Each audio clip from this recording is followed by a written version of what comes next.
Balagam TV morning news కి స్వాగతం. నేను శ్రవంతి. సిరిసిల్లలో బ్లాక్ మార్కెట్ కు పేదల ధాన్యం. బుల్లితెర తారల సందడి. రాజన్న సిరిసిల్ల జిల్లాలో గానా కోకిల ఎస్ జానకి గారు అయితే మృతి చెందారు. సో ఒక్కసారి మన బలగం టీవీ తరపున తనకు కూడా మనం సంతాపం తెలియజేద్దాం. సో సిరిసిల్లలోనే తొలి వేదిక పైన పాడిన జానకి, మన సిరిసిల్లలోనే తొలి వేదిక పైన పాడిన ఎస్పి జానకి గారు సంగీతంలోనూ శిక్షణ. గానా కోకిల ఎస్ జానకి బాల్యం సిరిసిల్లలోనే సాగింది. గుంటూరు జిల్లా రేపల్లె తాలూకా పల్లపట్ల గ్రామంలో శ్రీ రామమూర్తి సత్యవతి దంపతులకు 1938లో ఏప్రిల్ 23న జన్మించిన జానకి 1945 ప్రాంతంలో సిరిసిల్లలో ఉన్నారు. 1945లో సిరిసిల్లలో ఉన్నారు. వాళ్ళ అమ్మ పేరు శ్రీరామమూర్తి, అమ్మ పేరేమో సత్యవతి. దంపతులకు 1938లో ఏప్రిల్ 23న జన్మించారట. ఆమె తండ్రి ఉపాధ్యాయుడు, ఆయుర్వేద వైద్యుడు కావడంతో ఉద్యోగరీత్యా కార్మిక క్షేత్రానికి వచ్చారు. అంటే ఉద్యోగం కోసం అయితే కార్మిక క్షేత్రానికి సిరిసిల్లకైతే తరలివచ్చారు. సిరిసిల్లలోనే జానకి సంగీత ఓనమాలు నేర్చుకున్నారు. తన బాల్యం ప్రాథమిక విద్యాభ్యాసం కూడా మన సిరిసిల్లలోనే కొనసాగిందట. స్థానిక నాదస్వర విద్యాంసుడు పైడి స్వామి ఆమెకు మెలకులు నేర్పించారు. 9 ఏళ్ల వయసులోనే సిరిసిల్లలోనే మొట్టమొదటిసారిగా స్టేజీ ఎక్కి పాట పాడారు. 9 ఏళ్ల వయసులోనే మొట్టమొదటిసారిగా స్టేజ్ ఎక్కి జానకి గారు పాడారు. చాలా పాటలు పాడిర్రంట. ముఖ్యంగా సిరిసిల్ల వీధుల్లో పెరిగిన జానకి ఆ తర్వాత మద్రాసు చేరుకొని వేలాది పాటలు పాడి భారతీయ చలనచిత్ర పరిశ్రమలోనే దిగ్గజ గాయనిగా ఎదిగారు. సంగీత ప్రయాణానికి పునాది వేసిన ప్రాంతంగా మన రాజన్న సిరిసిల్ల జిల్లా చరిత్రలోనే ఒక ప్రత్యేక స్థానం ఉంది. తన బాల్యం మొత్తం ఇక్కడ జరిగింది, అలాగే తన విద్యాభ్యాసం కూడా ఇక్కడ జరిగింది. ముఖ్యంగా మన సిరిసిల్లలోనే మొట్టమొదటిసారిగా స్టేజ్ ఎక్కి పాట పాడిన ఘనత మన ఎస్ జానకి గారిదే. అలాగే బాల్య స్మృతులు వెతుక్కుంటూ సిరిసిల్లకు, అంటే తన చిన్నప్పటి జ్ఞాపకాలు వెతుక్కుంటూ సిరిసిల్లకు కూడా ఒకసారి వచ్చిర్రంట జానకి గారు. గాయని జానకి తన బాల్య స్మృతులను వెతుక్కుంటూ 2002లో సిరిసిల్లకు వచ్చారు. 2002లో సిరిసిల్లకు వచ్చారట. 64 ఏళ్ల వయసులో ఇక్కడికి వచ్చిన ఆమె చిన్నప్పుడు మెదిలిన లక్ష్మీ వెంకటేశ్వర స్వామి ఆలయాన్ని దర్శించుకున్నారు. పరిసరాల్లోనే తను ఆడుకున్నానని, ఉదరవాగు నుంచి మంచినీటిని బిందెల్లో తెచ్చేవారమని గుర్తు చేశారట. అప్పటి సిరిసిల్ల సిఐ ఉమామహేశ్వర శర్మ గాయని ఎస్ జానకిని సత్కరించారు. జానకి మరణించినట్లు తెలియడంతో పలువురు శ్రీనివాసులు సంతాపం తెలియజేశారు. 2002లో సిరిసిల్లకు వచ్చారు. అప్పుడు ఆమె వయసు 64 ఏళ్ళు. అయితే మన వెంకటేశ్వర స్వామి చుట్టుపక్కల ప్రాంతాల్లోనే తన ఫ్రెండ్స్తో కలిసి ఆడుకున్నాను అని, అలాగే ఉదరవాగు నుంచి మంచినీటిని బిందెల్లో కూడా తీసుకొచ్చేవారంట. సో ఇలాంటి అన్ని మంచి మంచి తీపి గుర్తులు కూడా వారు గుర్తు చేసుకున్నారు. సో వెంకటేశ్వర స్వామి వారిని కూడా దర్శించుకున్నారు. మన అప్పటి సిరిసిల్ల సిఐ ఉమామహేశ్వర శర్మ గారు జానకిని కూడా సత్కరించారు. అయితే మన సిరిసిల్ల వాసులు కూడా చాలా మంది ఎస్ జానకి గారు మరణం పట్ల సంతాపం కూడా తెలియజేశారు. తను పాడిన పాటలు అయితే చాలా మందికి చాలా ఇష్టము, చాలా అభిమానులు కూడా ఉన్నారు. కానీ తను మరచింది అంటే కూడా నమ్మశక్యం కూడా కావటం లేదు. సో చాలా బాధాకరమైన విషయము. ఆమె ఆత్మకు శాంతి కలగాలని మన బలగం టీవీ ఛానల్ తరపున కూడా మనం కూడా సంతాపం తెలియజేద్దాం. రాజన్న సిరిసిల్ల జిల్లా చంద్రపేటలో జరిగిన సంఘటన. ఈ మధ్య చాలా ధాన్యం ఐకేపీ సెంటర్ నుంచి అయితే తరలిస్తున్నట్టుగా సమాచారము. అయితే ఈ మధ్య చాలా కలకలం కూడా రేపింది ఇలాంటి వార్త. చాలా మా స్థానికులు కూడా ఆగ్రహం వ్యక్తం చేస్తున్నారు. అసలు ధాన్యం అలా ఎలా తరలిపోతుంది, అధికారులు ఏం చేస్తున్నారు, చూసి చూడనట్టుగా ప్రవర్తిస్తున్నారా అని చెప్పేసి కూడా చాలా విమర్శలు కూడా వ్యక్తమవుతున్నాయి. సో నిన్న ఇది రాజన్న సిరిసిల్ల జిల్లా చంద్రపేటలో జరిగింది. లారీలో ధాన్యం తరలిస్తున్నారు. సో అక్కడ ఉన్నటువంటి స్థానికులు చూసి అధికారులకు తెలియజేయడంతో అక్కడనే లారీని ఆపారు. లారీలో ఉన్న డ్రైవర్ కూడా పరారయ్యిండు అని చెప్పేసి కూడా సమాచారము. సో ఒకసారి ఈ వార్త కూడా మనం చూద్దాము. బ్లాక్ మార్కెట్కు పేదల ధాన్యం. సిరిసిల్లాలో పట్టుకున్న స్థానికులు, ఆలస్యంగా స్పందించిన అధికారులు. కలెక్టర్ దృష్టిలో పడడంతో లారీ సీజ్ చేసిర్రు. కలెక్టర్ దృష్టిలో పడడంతో ఈ లారీని అయితే సీజ్ చేసిర్రు. సీఎంఆర్ ధాన్యం అక్రమ రవాణా సంఘటన సిరిసిల్లాలో కలకలం రేపింది. రైస్ మిల్లర్ల అక్రమ దందాను గమనించిన స్థానికులు లారీని వెంబడించి పట్టుకోగా అధికారులు ఆలస్యంగా తేరుకోవడం విమర్శలకు తావిచ్చింది. చివరికి కలెక్టర్ జోక్యంతో సివిల్ సప్లై అధికారులు లారీని సీజ్ చేశారు. స్థానికులు తెలిపిన వివరాలు: కోనరావుపేట మండలం మర్తనపేటకు చెందిన వినాయక రైస్ మిల్ నుంచి AP 16 CTC 9677 నెంబర్ గల లారీలో అనుమతులు లేకుండానే యజమానులు ప్రభుత్వం రైతుల నుంచి కొనుగోలు చేసిన వడ్లను అక్రమ రవాణా చేస్తున్నారు. ఈ విషయాన్ని అదే ప్రాంతానికి చెందిన వ్యక్తులు తెలుసుకొని వెంబడించి సిరిసిల్ల శివారులోని చంద్రంపేట క్రాసింగ్ వద్ద లారీని అడ్డుకొని అధికారులు మీడియాకు సమాచారం ఇచ్చారు. అనుమతి పత్రాలు లేకపోవడంతో డ్రైవర్ పరారయ్యాడు. అక్రమంగా తరలిస్తున్న ధాన్యం విషయం స్థానికులు సివిల్ సప్లై అధికారులకు చెప్పడానికి ప్రయత్నించగా సరిగ్గా స్పందించలేదని ఆరోపణలు వచ్చాయి. దీంతో పలువురు కలెక్టర్ దృష్టికి తీసుకెళ్లడంతో అధికారులు రంగంలోకి దిగారు. సివిల్ సప్లై డిప్యూటీ తహసీల్దార్ రజిత లారీని సీజ్ చేస్తున్నట్లు ప్రకటించారు.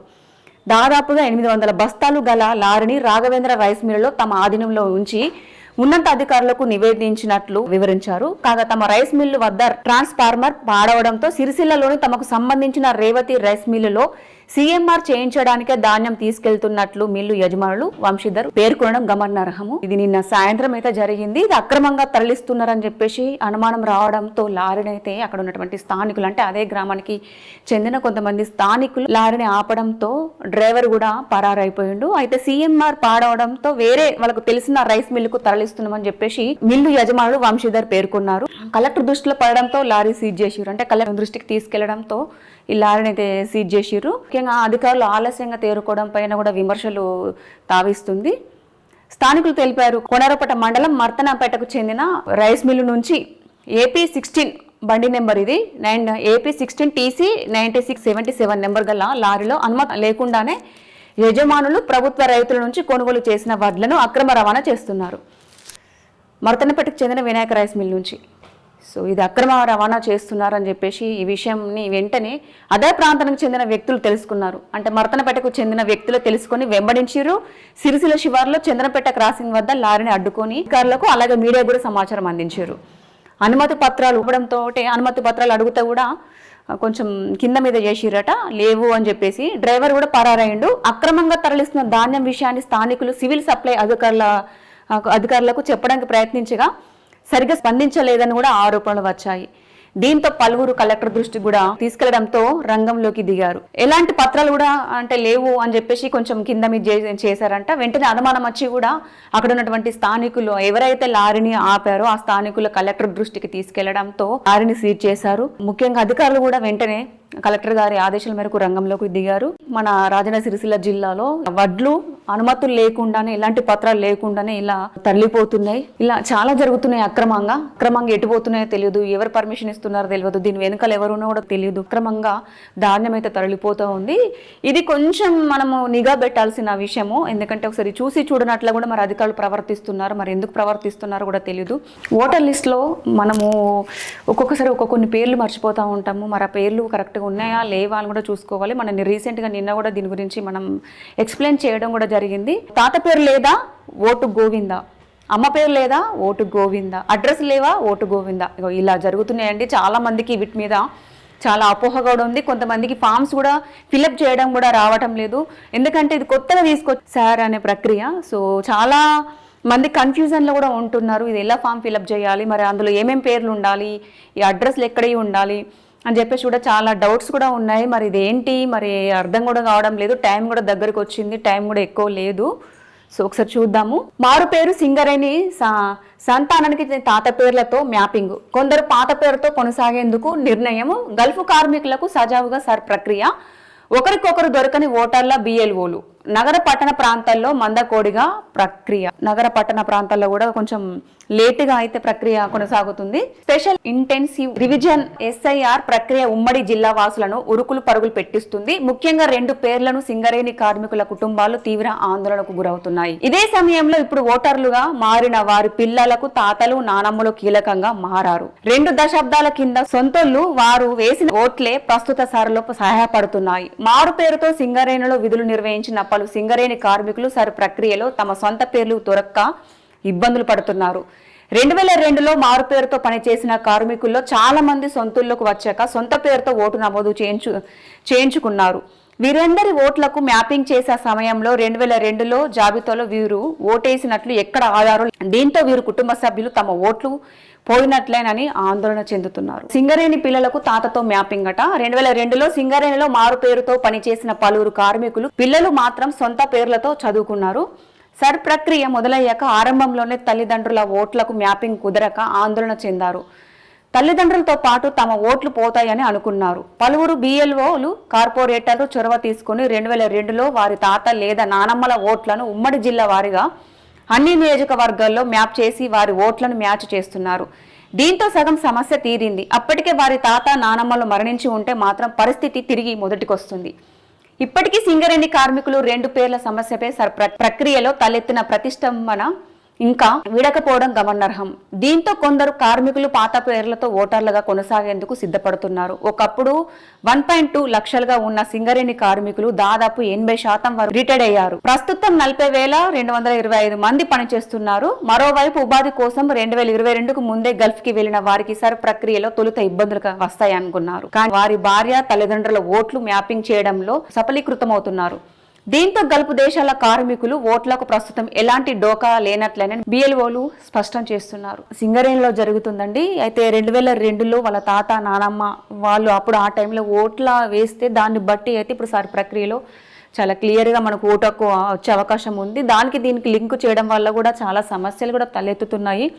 సో వాళ్ళకి బిఎల్ఓలు కూడా కొంచెం సపోర్ట్ చేస్తున్నారు. ముఖ్యంగా గల్ఫ్ వెళ్ళిన వాళ్ళకైతే ప్రస్తుతం ఎలాంటి డోకా లేనట్లనే బిఎల్ఓలు కూడా స్పష్టం చేశారు. అంతేకాకుండా మందకోడిగా ప్రక్రియ ఉమ్మడి జిల్లాలో ప్రక్రియ అనుకున్నంత వేగంగా ముందుకు సాగడం లేదు. 12 నియోజకవర్గాలలో పారాల పంపిణీ దాదాపుగా పూర్తయిన డిజిటలైజేషన్ ప్రక్రియ కొనసాగుతుంది. పట్టణ కేంద్రాలుగా పేరొందిన నియోజకవర్గాల కన్నా గ్రామీణ నియోజకవర్గాల్లో డిజిటలైజేషన్ వేగంగా కొనసాగుతుండడం గమనార్హం. అంటే ముఖ్యంగా మన ఉమ్మడి కరీంనగర్ జిల్లాలో కాకుండా ఇంకా వేరే జిల్లాలో కూడా కొంచెము అంటే మందకోడగా అయితే ప్రక్రియ కొనసాగుతుంది. ముఖ్యంగా గ్రామాల్లో అయితే చాలా ఫాస్ట్గా అయిపోయిందని చెప్పేసి అంటున్నారు. మరి అక్కడ అంత ఫాస్ట్గా పోయింది, మరి ఇక్కడ ఎందుకు కావట్లేదని చెప్పేసి కూడా కొంచెం ప్రజలు తీవ్ర ఇబ్బందులు కూడా ఎదుర్కొంటున్నారు. ముఖ్యంగా పట్టణాల్లో ఉన్న వాళ్ళు. గ్రామీణుల్లో వలసలు తక్కువ ఉండడం, ఓటర్ల అందుబాటులో ఉండడం వల్ల బిఎల్ వల్ల పని సులువుగా మారుతుందట. అంటే గ్రామాల్లో. పట్టణ ప్రాంతాల్లో బదిలీలు వలసలతో ఓటర్లకు బిఎల్ఓలకు ఓటర్లు దొరకడం లేదు. ఫలితంగా పట్టణ ప్రాంతాల్లో పారాల పంపిణీ డిజిటలైజేషన్ ప్రక్రియ వెనుకబడుతుంది. ఉమ్మడి జిల్లా కేంద్రమైన కరీంనగర్ అత్యల్పంగా 11% డిజిటలైజేషన్ కావడం గమనార్హం.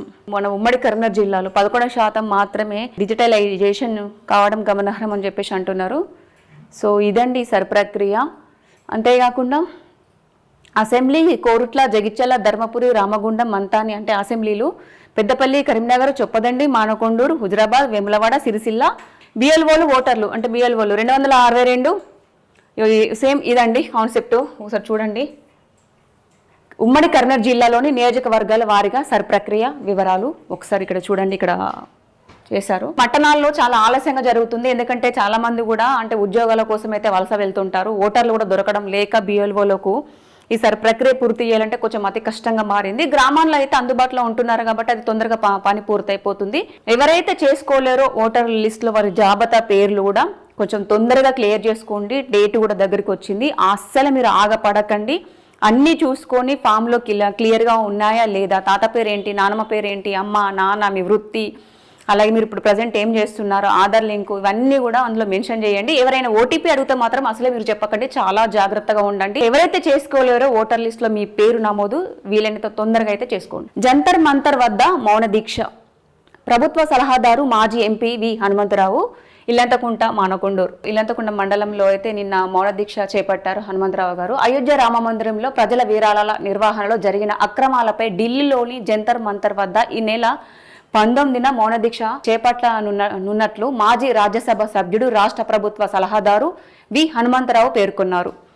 మండలంలోని రామాజిపేట రామాలయంలో శనివారం 35 నిమిషాల మౌన దీక్ష చేపట్టారు. అనంతరం విలేకరులతో మాట్లాడారు.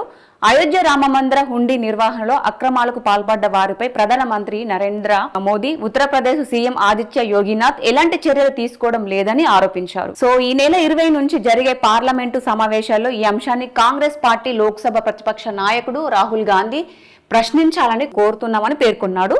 ప్రభుత్వ విప్ ఆది శ్రీనివాస్, మానకొండూరు ఎమ్మెల్యే కవ్వంపల్లి సత్యనారాయణ, పార్టీ జిల్లా అధ్యక్షుడు సంగీతం శ్రీనివాస్, మండల అధ్యక్షుడు భాస్కర్ రెడ్డి, మహిళా కాంగ్రెస్ అధ్యక్షురాలు తీగల పుష్పలత, సర్పంచ్ జొప్పరి భూమయ్య ఈ కార్యక్రమంలో అయితే పాల్గొన్నారు. అయితే పార్లమెంటులో సమావేశాల్లో ఈ అంశాన్ని కాంగ్రెస్ పార్టీ లోక్సభ ప్రతిపక్ష నాయకుడు రాహుల్ గాంధీ ప్రశ్నించాలని చెప్పేసి కూడా మీడియాతో మాట్లాడారు. ఈ కార్యక్రమంలో చాలా మంది అంటే కాంగ్రెస్ పార్టీకి సంబంధించిన నాయకులు కూడా పాల్గొన్నారు, అలాగే సర్పంచ్లు కూడా పాల్గొన్నారు. దాదాపుగా ఈ మౌన దీక్ష 35 నిమిషాలు కూడా కొనసాగింది. తర్వాత విలేకరులతో మాట్లాడారు. ముఖ్యంగా ఎట్లా అంటే మౌన దీక్ష జంతర్ మంతరుల వద్ద ఈ నెల 19న మౌన దీక్ష ఢిల్లీలో చేపడుతున్నట్లు కూడా తెలియజేశారు. మన రాజన్న సిరిసిల్ల జిల్లాలో జయం సీరియల్ టీం మన సిరిసిల్లాలో శివాలయం ఆలయంలో అయితే షూటింగ్ కంప్లీట్ చేసుకున్నారు. అలాగే సాయంత్రము 5:30 జయం సీరియల్ అభిమానుల కోసం అయితే ఒక చిన్న ఈవెంట్ ఏర్పాటు చేశారు. సో చాలా మంది కూడా ఆ ఈవెంట్కి అయితే హాజరయ్యారు. చాలా సందడిగా కొనసాగింది. రాత్రి 9:30 వరకు కూడా ఈ కార్యక్రమం అయితే కొనసాగింది. ఎవరెవరు వచ్చారు మరి ఏంటి అని చెప్పేసి ఒకసారి మనం వార్త కూడా చూద్దాము.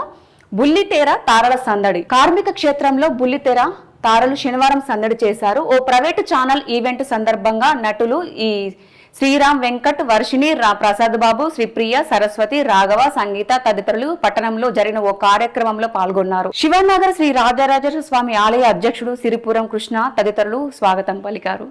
సో చాలా సందడిగా అయితే కొనసాగింది. చాలా మంది ఈ షూటింగ్లో కూడా పాల్గొన్నారు. మన రాజన్న సిరిసిల్ల జిల్లా శివాలయంలో అయితే ఒక చిన్న బిట్ అయితే కంప్లీట్ చేసుకున్నారు. షూటింగ్ సంబంధించిన బిట్ అయితే జయంకు సీరియల్కు సంబంధించిన ఒక చిన్న బిట్ అయితే షూట్ చేశారు. అది అయిపోయిన తర్వాత మన పద్మనాయక కళ్యాణ మండపంలో ఒక చిన్న ఈవెంట్ చేశారు. ముఖ్యంగా అందరితో కలిసిపోయి చిన్నపిల్లలు పెద్ద పిల్లలు ప్రతి ఒక్కరితో కలిసిపోయి వారు సందడిగా చేశారు. అందరితో కలిసి మన ఫ్యామిలీ కుటుంబ సభ్యులుగా వారైతే కలిసిపోయి మాట్లాడడం వల్ల కూడా మన సిరిసిల్ల పట్టణ వాసులు ముఖ్యంగా జయం సీరియల్ అభిమానులు కూడా చాలా సంతోషాన్ని అయితే వ్యక్తం చేశారు.